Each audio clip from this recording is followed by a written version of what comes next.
right, welcome back to Black Bold Podcast. We got a treat with us here today, Elle Stanger. How you doing, Elle? Oh, hello. I'm feeling quite well. How are you? I'm doing good myself. Elle is a stripper, a writer, a podcast host, and what else? I can't do them all. No, it's okay. I have like 7 jobs. I'm a mother. I do some nonprofit or community event organizing, most notably Slut Walk Portland for the last few years. I've been a co-organizer, and that's a once yearly event around sexual assault and victim blaming. So basically the whole argument, just to dip in really, really quick, but the whole argument of like sexual assault happens because of what you're wearing, we know that not to be the case. And that's a big part of our platform. So talk about that. I'm a student of sex education certification, and I'm working on my certification, so I'll be a certified sex educator. Nice. Yeah. The Slut Walk's something national, right? So it's international. It started in, I think it was, test time, I should know this. It was 2011. It was March 2011, and it was a Toronto constable, Michael Sanguinetti, who was speaking to a small group of college students, and he said that women could avoid being raped if they would stop dressing like sluts. Like pretty verbatim is, I believe verbatim, that's what he said. And so there's a big problem with that because, you know, I don't want to get too trigger-y with anyone listening, but a lot of people who are victimized, most of them, it's by someone they know in the family, in their own home, and before the age of, I think, 16. So you're talking about children here, and children tend to not really be dressing in a manner that we would describe as provocative, and even adults who dress sexually, we know that, you know, attire is not an invitation to assault. It's grown as a conversation because it's worth pointing out that that's a very white feminist attitude to have, because there are many more variables that lead and contribute to sexual assault of people. So like how much money you have, how many resources you have, your race, of course, your gender, your ability. So there's been great and necessary criticism of Slut Walk as a whole, for just focusing on, I guess, white women. And so as a way to deconstruct that and I guess just to make Slut Walk better, we always have trans speakers, queer speakers, sex worker speakers, people of color speakers, gay, male speakers. I actually thought it was really important to have a couple cis male speakers in the last year because, I mean, most people who are committing sexual assault are cis males. And most of them identify as heterosexual. So why are we talking to just the victims? We want to talk to the audience, the people who are doing these things. Yeah. I think it's good that you're actually making this clear right now, because I've heard of Slut Walk, and I think I've heard like the vague gist of it, but I didn't hear that specific side of the story. I think it's cool that you're kind of clearing the smoke. Thank you. No, it's important. It's really important because there's a lot of women right now who are finding it very comfortable and very easy and very popular for them to call themselves feminists. And there are a lot of men who are doing this too in an attempt to, I think, gain favor with these women. How do you feel about that? I can smell it a mile away, and I always know. It's like any guy who says he's an ally, I'm like, oh God, you're a douchebag. Right. I'm a nice guy. Anyway. But I do some of those things. Yeah. So you do a lot. I wanted to throw the mother in thing later to shock everyone. Oh my God, you're a mom too? I thought about that. Sometimes you just never know. Right. So I noticed, I went on your website and Stripperwriter.com. Yes, yeah, it's stripperwriter.com, and I was pretty impressed with like the amount of just vast content that you actually produce. Thank you. How would you say you specifically target your audience, or like who is your audience? I'm really curious, like in your mind, how you go approaching that. Seems kind of broad. Yeah, it's super broad. I only in the last couple years have really thought, like, what am I doing? What's my long-term goal? And I think my audience is broad because, first of all, I talk about sex and sexuality. So, and that's not to make it, you know, people use that to make sex sound invaluable when they're like, oh, sex sells and just, you know, slap sex on it and it'll sell, which is true, but it's also, sex is deeply important to many of us because it's what we came from. It's shaped a lot of our intimate interactions. So I think a lot of people that listen to my show, I mean, they tend to be between the ages of teenager to, I mean, I've had 60-year-old, I've had 60-year-old men and middle-aged men and women be like, thank you for letting me realize that I was molested as a child and I didn't want to talk about it, and it's okay. And I'm normal, or my desires are normal. You're educational. I try to be. I noticed that because I feel like when people try to sell with sex, it'll spark attention, but you're retaining their attention with actually well-written articles. With value. Yeah. Thank you. So you're doing a good job with that. Thank you. So I wanted to originally be in law enforcement. So my goal was always to kind of, I guess, be a helper. If you believe in community-style policing as being possible, but with the state of the world lately. Dude, I got a black eye from a riot cop in Vancouver last year, actually. I was at one of the Patriot protest things. Oh, damn. Wild out there. Anyway, so, but I came into sex work wanting to learn, and I have been so happy to learn how many myths about sex just aren't real. Like, we talk about women having tight pussies when they're turned on. I mean, they can be swollen and engorged, but when a pussy is fully relaxed, it's loose. You can fit a lot in there. This is why people do, like, I love getting fisted. I'm sorry. Good morning. I'm not sorry to you, but I mean, I'm not sorry for me, but I feel like I don't want to make anyone uncomfortable.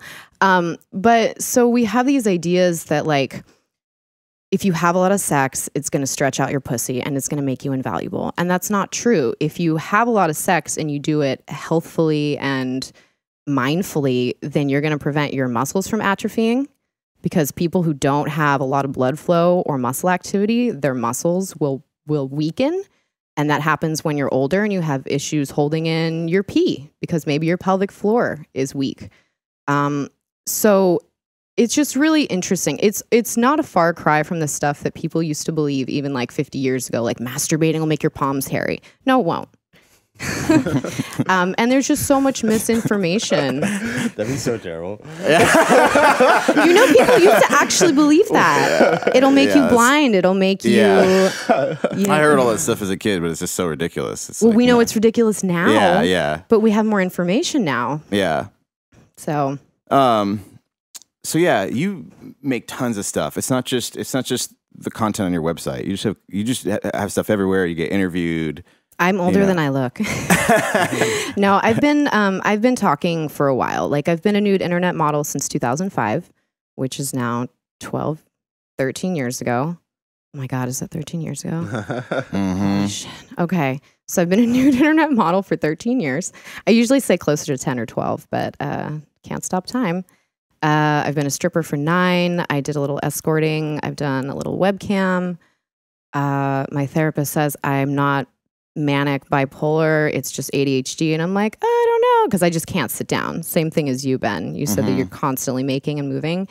Well, yeah, it's like I see a problem with something and I want to fix it. And you can't fix most things, but you can fix some. Yeah.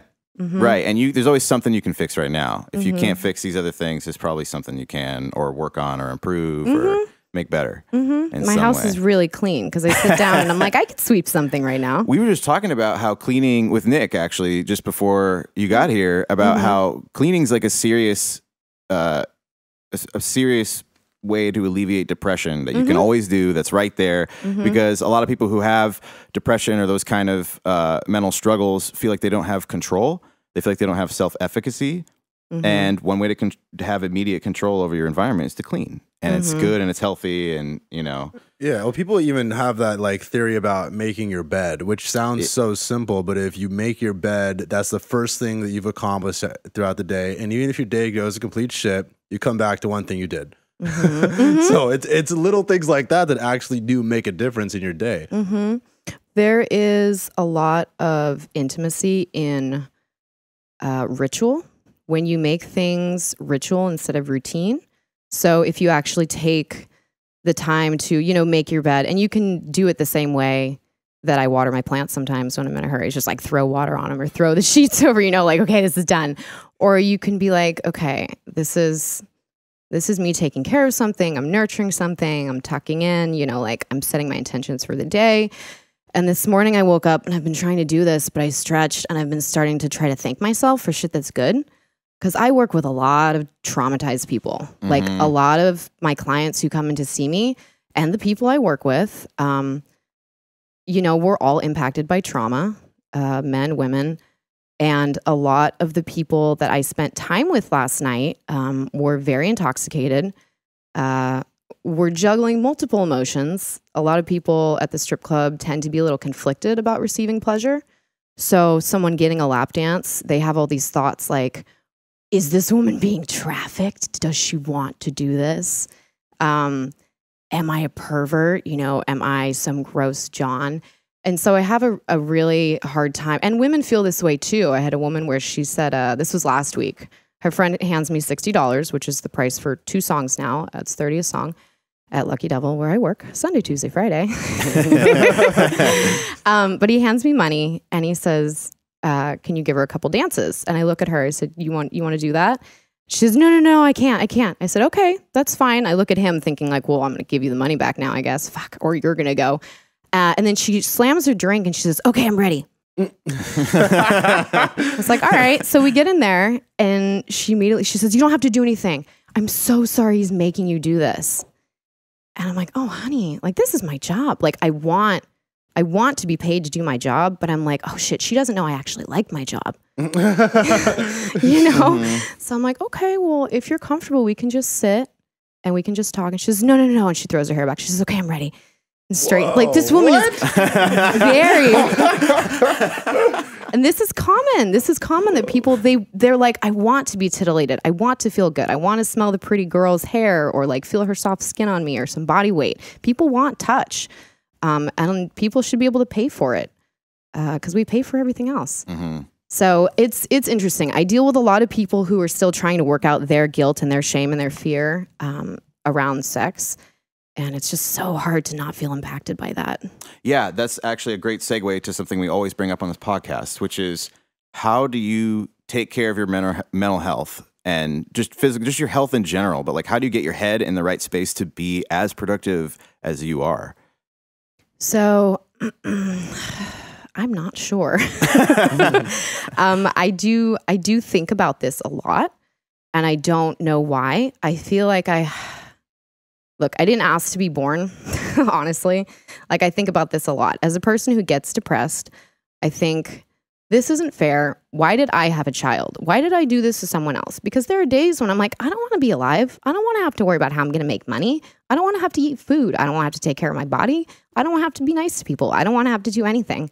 And you see me getting emotional, and that's okay because I'm a very sensitive person, and I hope nobody's uncomfortable right now. But I like feeling these things because we're all just honestly fucking animals crashing into each other on this planet. Like, we inhabited a planet that had gas and then bacteria that grew and evolved and became organisms over billions of years. And now we have frontal lobe awareness. So now we all get to judge each other instead of just acting by actual, what's the thing that many animals operate under is just, it's just their natural, what's it called? Oh, yeah, I'm forgetting too. Lizard brain. That's what lizard brain's one good way to put it. Yeah.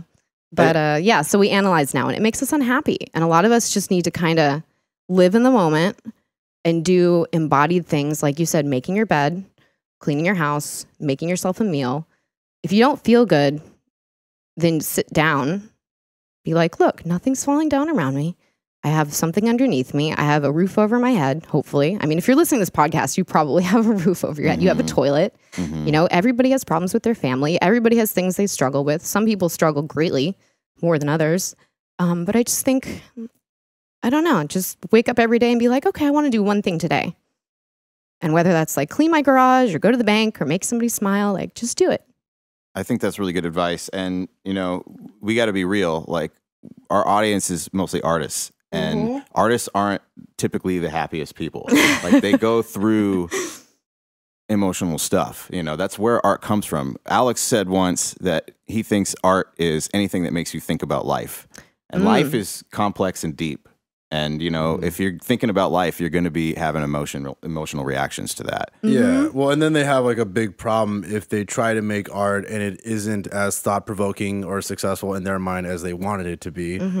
But I think like you got to be happy with making small accomplishments throughout the day. You need to kind of Absolutely. congratulate yourself for little things that you did, like cleaning, for example. Like we hid some wires on this table, and I'm happy we hid those wires under this table. You need to be happy about that. Yeah. You know, Yeah, this was a mess before you came in. Oh, good. yeah. See, it's motivating to have people come over. Yes. Yeah, Yeah, sometimes. definitely. Yeah, that's one good thing about forcing yourself to interact with people, even if you're kind of an introvert or antisocial or whatever, is it forces you to kind of hold yourself to a slightly higher standard. And as long as you're not taking that too far and just doing what other people want, not doing what you want, I think that's actually a really healthy thing. I had a conversation with, and I like what you said, Alex, because I've said before, I thought about this. I started thinking about this in college. I saw some weird, it was a bunch weird, what a word to use, but I saw something that made me feel in a way that I didn't like. It freaked me out. It grossed me out. It was a bunch of cut off arms and hands, and it was this display in the middle of Cal State University San Marcos, back where I used to go when I lived down there.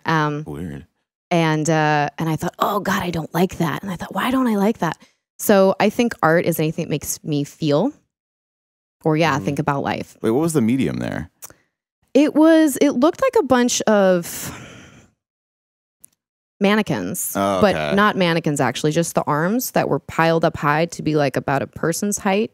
I don't know who the artist was. This was about October 2004. So Installation art is most fascinating because it can be interpreted in so many different ways. And you really have to read their artist statement. Sometimes you're like, okay, where are they going with this? But that's an interesting one. Were they white or were they like painted or how? They were white, but there was a bunch of red. Yeah, it was It was bloody to me. As if they were cut off. Thing. Yeah. But were the palms hairy on the? Oh God, no. But one more thing before we go to the next, because it's okay. Yeah. I had a good conversation with a coworker, a stripper coworker, when I was coming onto my shift, and she was leaving last night. And we're not particularly close, but I think we have a mutual respect for each other. And we've both been working for some years, and we treat each other well, but we don't hang out outside of work, whatever. I asked her how she was doing, and she looked at me and she says, I'm actually about to have a manic episode. Oh, shit. I can feel it. And I said, okay. And I don't remember how, but we ended up talking about it for about 15 minutes. And at the end, she said, I'm so sorry. And I said, you can always talk about this shit, with me, at least, because I have a lot of the same problems, where it's like you feel the mania coming and you're like, okay, this is the part where I think I can do everything and save the world. And I make all these commitments. And then the depression hits and you're like, fuck, I can't do any of these things I committed to. I feel like a piece of shit. I'm letting my friends down. So, but it was really cool because she made herself so vulnerable and it was so real. And I'm like, yes, if coworkers just did that with each other more. I mean, you'd figure out real quick, like whose shit you can't handle. Right. And you'd be like, okay, I'm going to give you some space and then, do that. But other people figure out how they can really just share the shit that's in common, because a lot of us are dealing with the same anxieties. Yeah, rent, the news cycle, politics. Yeah, and it's really important. Like, I think people aren't always thinking about the consequences of not speaking up. Say you got a meeting or you got a presentation coming up or anything, and you're not feeling well, you need to tell the person you're doing that with so that they can prepare, instead of you breaking down in the middle of the meeting or breaking down in the middle of your performance or whatever it is you're doing. You got to, because I've had issues with pointing out when I'm having issues. It's usually like physical medical issues, which is a weirder thing. No. I don't, okay, maybe some not. people have chronic pain. Right. Shit like that. Totally. That's a good point. But yeah, I've in the past had issues with speaking up, and it's just led to worse problems later that are affecting other people. Whereas and myself, of course, where I could have just been like, hey, I got to go to urgent care right now. Sorry, we'll figure it out.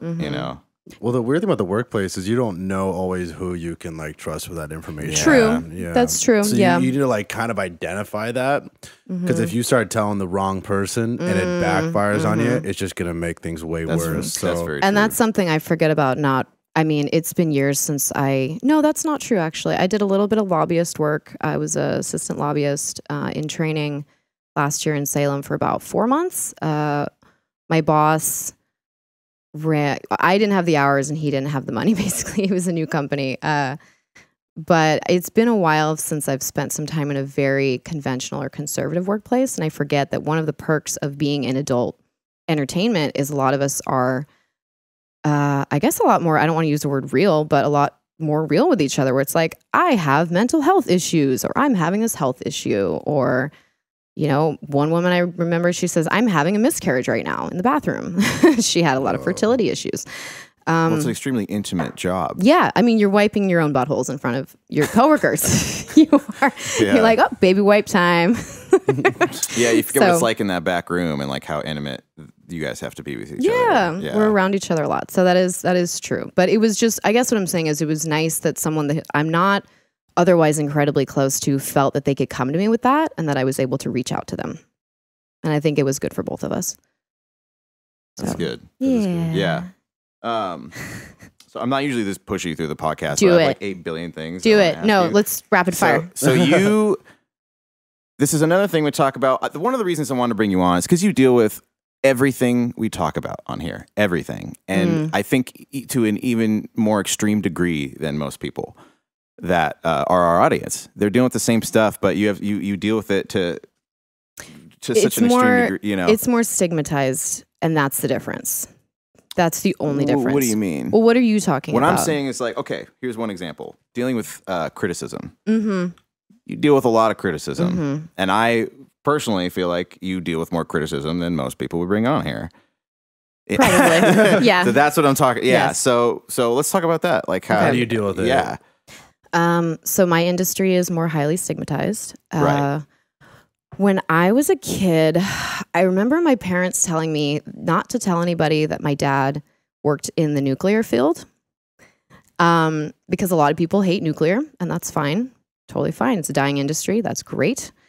I don't give any fucks about supporting nuclear.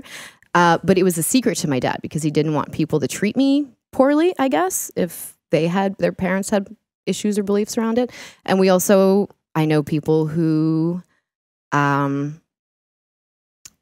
go back. We'll edit that. You'll edit that.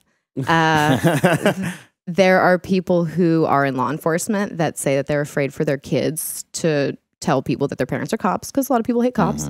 No comment.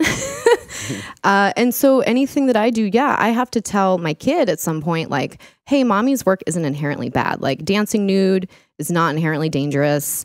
Having sex for money is not inherently harmful. I mean, people are totally capable of doing these things in a healthy, positive manner.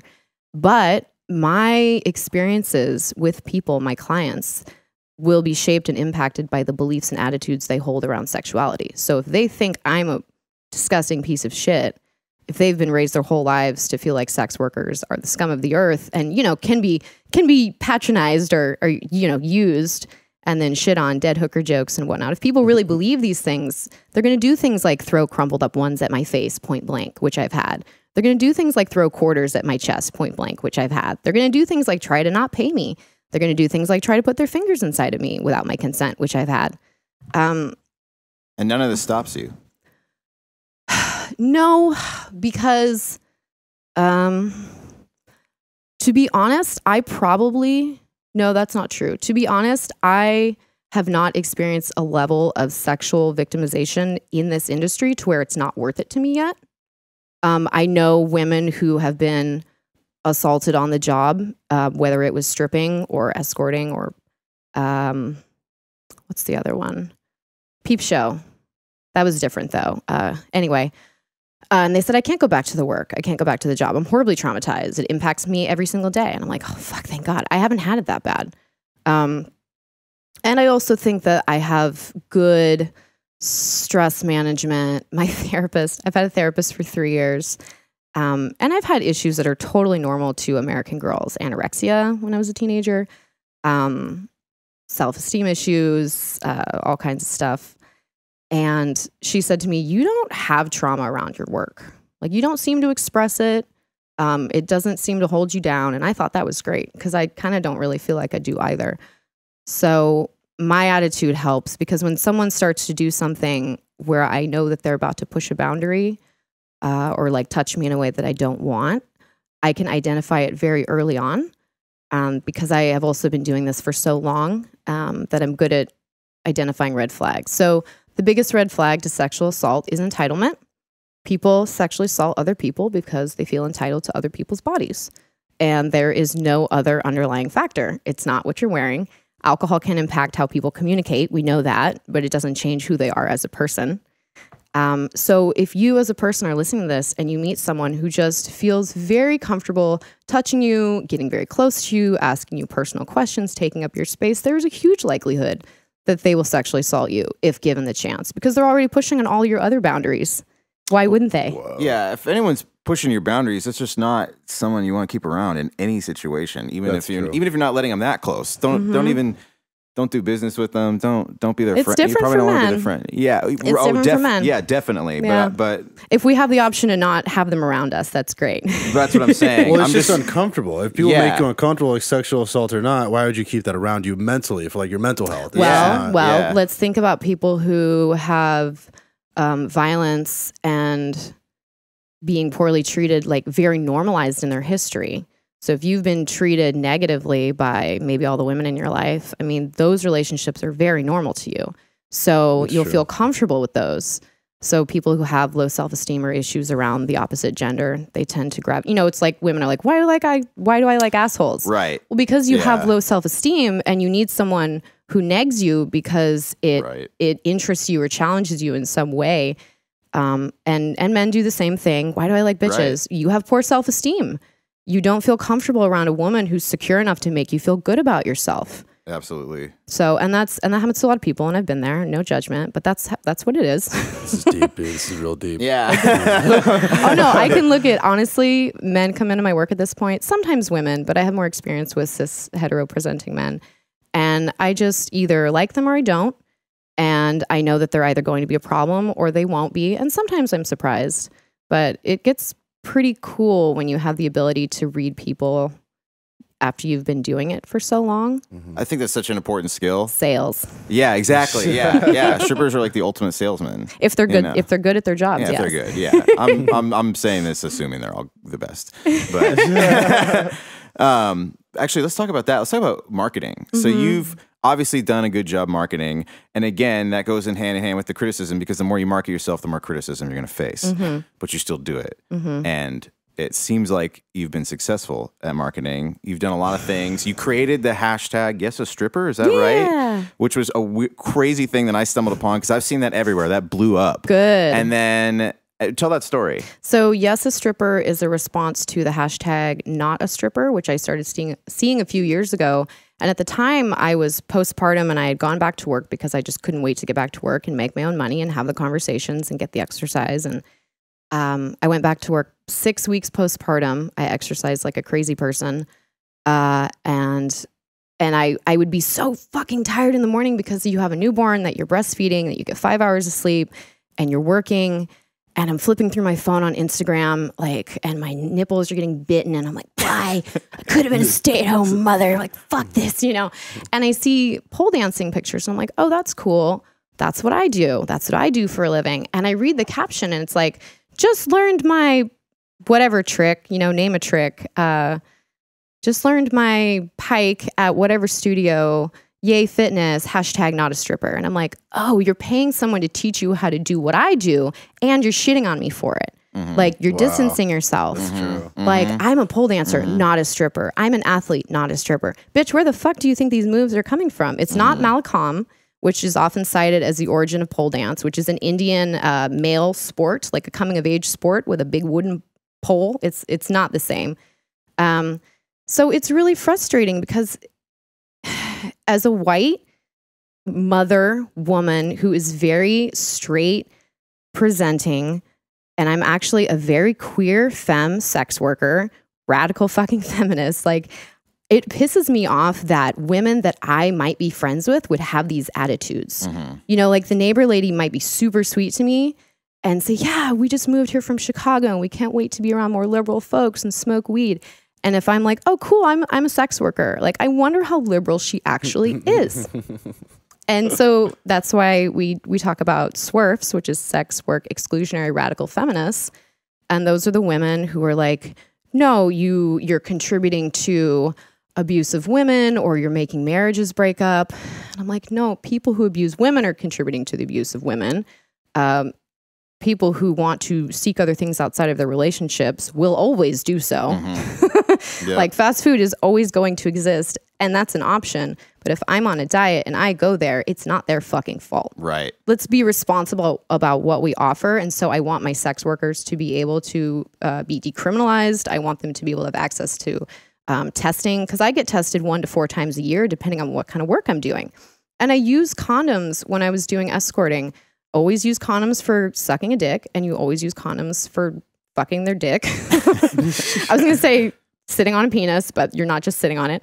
But you use barriers and you get tested. And I understand that, you know, most people at this point are going to acquire HPV at some point in their lives. And that's totally normal. I have HPV.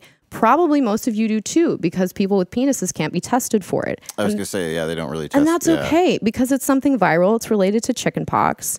You might get a wart. It's important for women or people with vaginas under 25 to go get screened. Right, yeah. So because there's a couple of strains that are cancerous. Yes. Almost all cervical cancer is actually caused by it. Right. But there's just there's so much about sex that people just don't know. And it makes them so hateful, and they think they're better than us. And it's like, no, sex workers that are truly informed, we're like guiding and raising people to be sexually aware individuals. And I think people secretly want to know these things. They're just afraid. Oh, they always want to know. Yeah. And that's, you know, one of the reasons I think podcasts are exploding right now is because people want to know. Information is insanely important right now because... Sorry, no, go ahead. Oh, no, I was going to say, let's get back to... What was the original question? No. Your content. You created... How you put so much content out. Yeah. So you write, you have written form, just like on your site, like what kind of stuff do you put on your site? So I have... I had a sex and dating column with Thrillist.com for a couple years. So basically my website is a hub for things I've done in the last, I would say, 5 years. So a few of my articles for Exotic Magazine, Portland's Exotic Magazine is the longest running adult magazine. And I wrote for about 5 years. So that's right there. I think about 50 to 100, which isn't a huge amount, but then I just started doing a weekly sex column for this website, Confluence. I don't sleep very much. I'm moving all the time. It's easier to, again, talk and sell things sexually related because so much of us have an interest in it. And not that many people are asexual. And even asexual people like to learn about sex education. So there's a wide market for it. But I've failed a lot too. Like Square, the little swipey doodad for cards. Mm-hmm. So I had Square for 3 years. I used it to sell books because I published a book called Strange Times, Tales from American Strippers.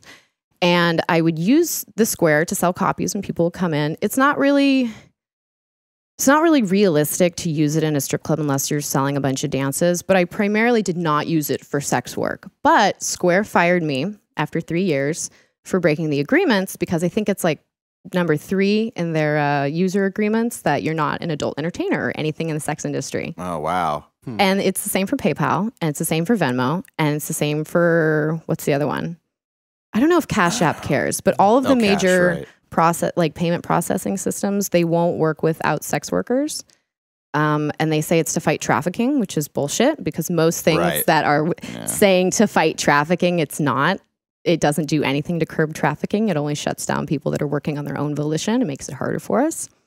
And then you can't do that. We talk about Google AdWords cuts out all the anything. Google like ads that. won't work with me. They said no to me. Yeah, they say no to if you're marijuana or alcohol or guns too. So basically, you know, anything like that. So we had a Google AdWords expert on here, and he was saying, you're out of luck. Yeah, so that makes it even harder to connect to people. Luckily, I think sex is something that people are looking for a lot, and so you have at least that you know that they're always going to be looking for it, or just sex education, sex entertainment, whatever. Oh yeah, sexuality. Yeah. Like we say sex, and that's such a umbrella term. Yeah, right. Yeah, it's like what does that even mean? Yeah, it's been tricky. I like to make stickers a lot too, and I'll plaster my stickers all over the place. So, go ahead. Yeah. Okay. Well, one of the questions I asked, which we didn't quite get to, was the creation of the hashtag. As a stripper. Sorry. It was to go back against not a stripper. Yeah, it was to go back to, you're good. You remembered.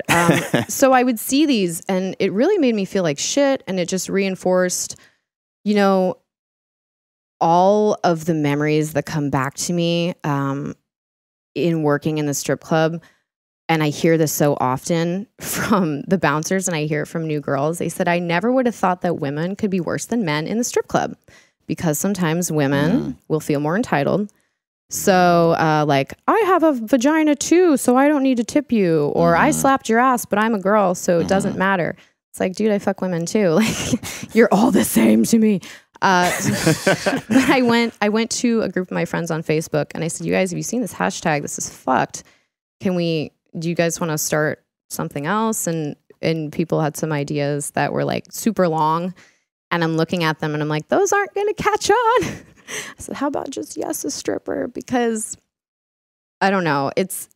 Some people have tried to say that I've been divisive with the yes, a stripper. And I say, no, it's only in response to people who are being negative in the first place. Gotcha. So yeah, I was wondering where that came from because I saw it everywhere. So that was super interesting. Good. Yeah. No, I originally it was going to be, I told my friends, I said, hey, I'm going to start tagging all my pole pictures and videos with yes, a stripper. And then it just turned into selfies and dressing room shots and all that shit. I'm like, it's fine. Whatever makes strippers feel good about saying like, yes, I'm a stripper. Nothing wrong with it. Suck my balls if you don't like it. Yeah. Well, it's good that you have like, or at least try to foster a supportive community. Yeah. Because that's got to be incredibly important. It's impossible to ignore the proliferation of sex workers because of social media. And 20 years ago, if you saw anything at all about sex workers, you probably saw something on TV. And it was written by men who had never been sex workers. Maybe they'd been clients, but that doesn't teach you jack shit. So anyone who thinks they know how it works because they've gone to a club, no, you don't. That'd be like going and seeing a movie and thinking, you know how it works. Yeah, you know how to make a movie now. Yeah. I watch football. I can do this. Do that. Actually, that's a perfect example. Football. Yeah, People watch football like, oh no, you should have done this. Like, I'm like, dude, you can't even bend over and touch your toes. Yeah. Like, seriously. So... but anything you would see on television or in music or movies would usually be to the negative, and it's either playing into the victim or the villain identity about sex workers. Like, we're either suffering and struggling and like, or we're getting murdered, or we're the turning point in the plot and we're getting murdered, or we're getting ripped off and it's a joke, or we're getting murdered and it's a joke. But now when you see all these other women like, look at this cartoon I made. It's little doodles of presumably strippers going into a workplace and saying the kind of stuff that we hear in the workplace. Like, aren't you too good for this? Does this job really make you happy? Is anyone forced? And it's like these women are saying this to people in cubicles or like in offices, like, you deserve better than this. And that's the shit we hear. And it's like, dude, capitalism is a thing. Like, people have to work. So when you come up to someone working and be like, are you sure no one's forcing you to do this? It's like, well, if I was actually being trafficked, I probably wouldn't be standing here with my fucking business cards in my hand smiling at you. You know, like, anyway. Yeah. Don't ever give me weed before the podcast ever again. Actually, I have a question. You say you have business cards. How many other like strippers have business cards or are pursuing a business surrounding that industry that you know of? Like, is that common? There's a lot of my stripper and sex worker cohorts. They have other jobs. They have other careers. They have school or families. You know, they have their shit. There's not as many who are making it their livelihood like I have. Like, I don't have any plans to stop. I want to keep dancing until my knees explode. And I like talking with people about their hangups or their questions, their intimacies. So I'm going to become a certified sex educator and just be able to have more knowledge behind my writing and my talking. And so I don't know. There's plenty of sex workers that have their own websites.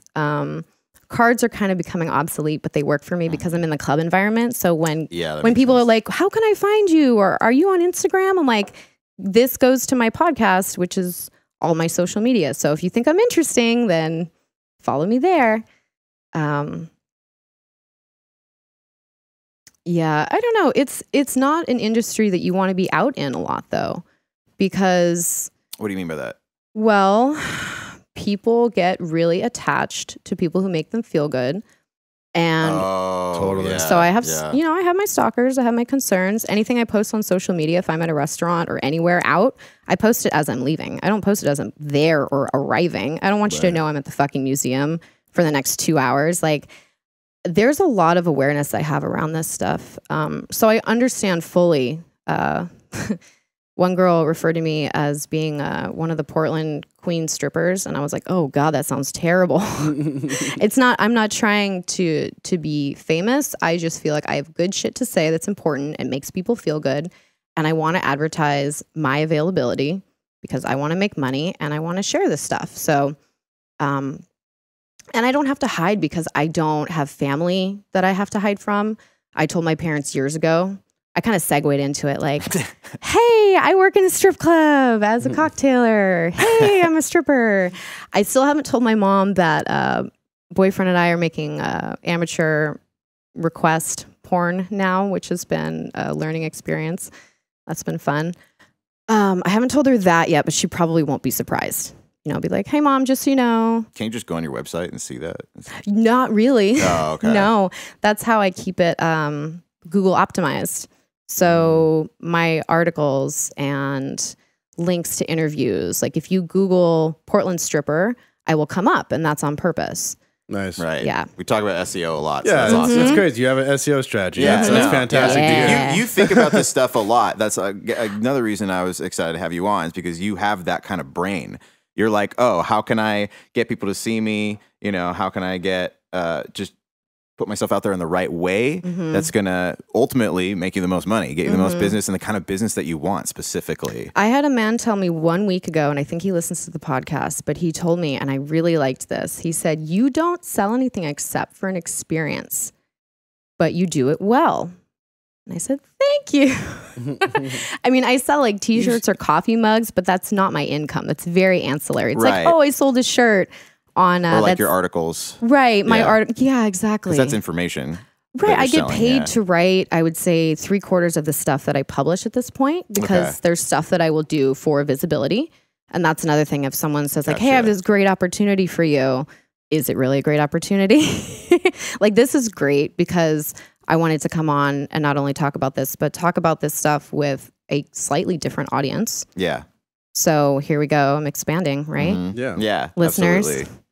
You're being expanded upon.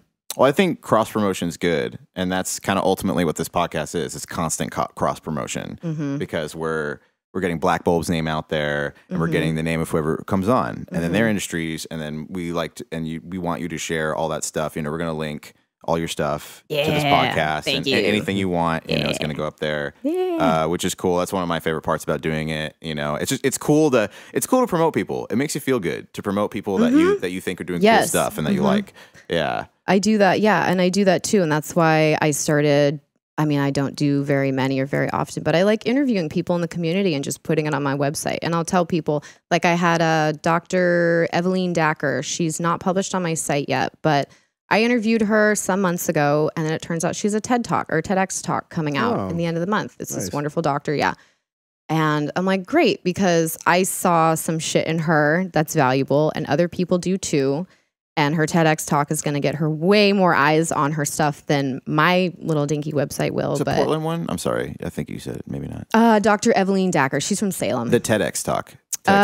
It wasn't filmed here, I don't think. Okay. It's not out yet. Oh, okay. But yeah, no, it feels good to be like, this person's doing cool stuff. I want to bump them. Yeah. Yeah, it is a good feeling. Well, you're definitely active as hell. What would you say are some of your like goals in the future with everything you have going on? Like, what's something you want to try strategically? I want to kind of merge even more of the things that I'm doing. So with Slutwalk, it's always been a yearly demonstration where we have speakers and then we march. And that feels good for people. I like getting messages that say, hey, this is like one of the ones that really gets me, but like, I wore the dress that I was raped in some years ago to your march and it felt cleansing. Whoa. Shit. You know, so sometimes I'm like, what do I really do? It's like, no, I just want to provide a space, any kind of space for people to like live their stuff and get it out, because that's how we make a better world. Yeah. So I want to keep doing stuff like that. I want to continue podcasting. I want to continue writing. But maybe with Slutwalk this year, we might have like a donation or a drive where we can give something back in addition to just speaking and marching. It's a good idea. Thank you. I'm going to keep stripping, and to every client that says, I didn't know that this could feel so good, I'm going to give them my podcast card. Nice. And be like, okay, you have some things that you could learn. Let's talk about sex. That's a good bar to set. Be like, Yeah, oh, right. if you say that, yeah, here, take Exactly. that. Yeah. So I don't know. I'm not really sure. I like what I'm doing, and I think it feels valuable. And I like when people that I've never met spend 10 minutes with me, and I'm rubbing their shoulders and playing with their hair and pressing my hips against their pubic bone, and they're breathing and, you know, experiencing this arousal that maybe they haven't had in years, literally sometimes years. And one guy last night, actually, he said, thank you so much for doing this work that you do. I was like, fuck, you're such a civilian. And his mind was blown. He'd never been in a lap dance environment before, and it felt really healing for him. That's cool. Mm-hmm. I think that no matter what you do, you shouldn't just be doing it for money, because you're never going to be happy. So, you know, if just with anything, with art especially, you know, because I know a lot of people who would do art for money and then be like, I can't do this anymore. Yeah. It's just sucking my soul straight out of my body. So like, you got to enjoy what you do to some extent if you're going to last in it. Yeah. Once I started writing assigned writing pieces, I really lost my inspiration. I can relate to that so much. Oh my God. So much. Like, I don't care. care. I just became like a daytime alcoholic when it was my full-time job to just write. Like, I was just pumping out these BS articles really over and over and over again. I was just like, I was not happy. That was a dark time. And then I finally was just like, I can't keep doing this to myself. I can't keep being a patsy and like selling out this much. It's not worth it. It was the most I ever made, like hourly or whatever, but it wasn't worth it. And they call me a whore. Exactly. No, really, you know, the things we do for money. It's completely true. It's completely true. Well, the problem with it is like, if you do a project and your heart isn't into it, it's going to be the most mediocre product that comes out of it. It's just not going to be good. Why would they want you to do that? Yeah, absolutely. I feel like I've kind of taken over this interview. Is there anything? No, not at all. That you were? No, I think. Where are we at on time? We're good. So we're about. This has been longer than usual. Okay, well, I ramble a lot too. So if there's anything we didn't get to, I can try to be more succinct. I think we kind of got to everything. Okay. Because your answers covered a lot of stuff. They'd cover more than one question that I was going to ask. Yeah. Well, just layering. Yeah. Oh, good stuff. But this has been a really awesome podcast. Thank you for coming on. Yeah, we really appreciate it. Yeah, thank absolutely. I do want to invite people to follow me on stripperwriter.com. Yes. I'm on Instagram as stripperwriter, and I haven't gotten deleted yet.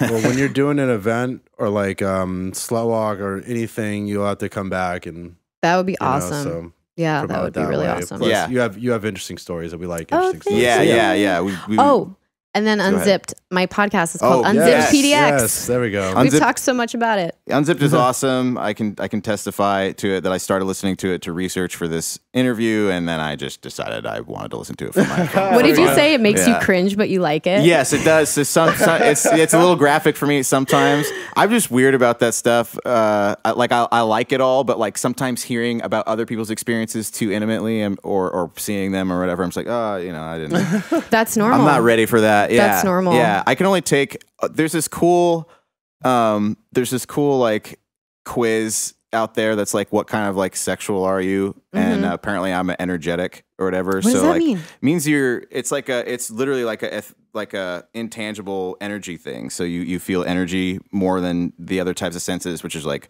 pure sexual senses, which is like I need to finish, or like sensuality, which is the touching, or kinkiness. And so I was less of those, but it was cool because it was like, energetics have this thing where they usually can only take so much at a time, so they like things to be slower, or they have a threshold and they need to not go over that threshold, or they kind of turn off. Do you feel like any of this is applicable to you? Do you find this? Oh yeah, no, that's what I'm saying. Really? Absolutely, yeah. Okay. And and I think that's why I was thinking about that when I was listening to that stuff. I'm like, this is probably why I can't take like the graphic details, too many of them too fast, just pounded on. It's just pounded. Yeah.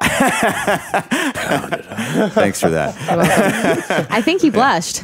Yeah, that's UnzippedPDX. Two Portland strippers talk about whatever the fuck they want. Formerly, it was 2 strippers and a sex therapist. Our co-host, Buster Ross, he was a licensed sex therapist. I feel like this is worth mentioning. He left the show in the beginning of the 2nd season. So the 2 seasons are kind of different from each other. But yeah, have fun going backwards if you continue to go. I probably will. Yeah, Good. I'll probably ask you it. what the best ones are, and then Oh check God, this out. you know at this point we have like 80 episodes, so I can't remember. Yeah, I mean that's okay, not fair that many, enough. but I Yeah. can't remember. Fair Seems enough. like the one about the herpes. I'm like, which one? Yeah. So awesome. Well, thanks Yeah. again. Thanks, guys. Thanks for coming on. All right. you. Bye, world. Bye. Bye.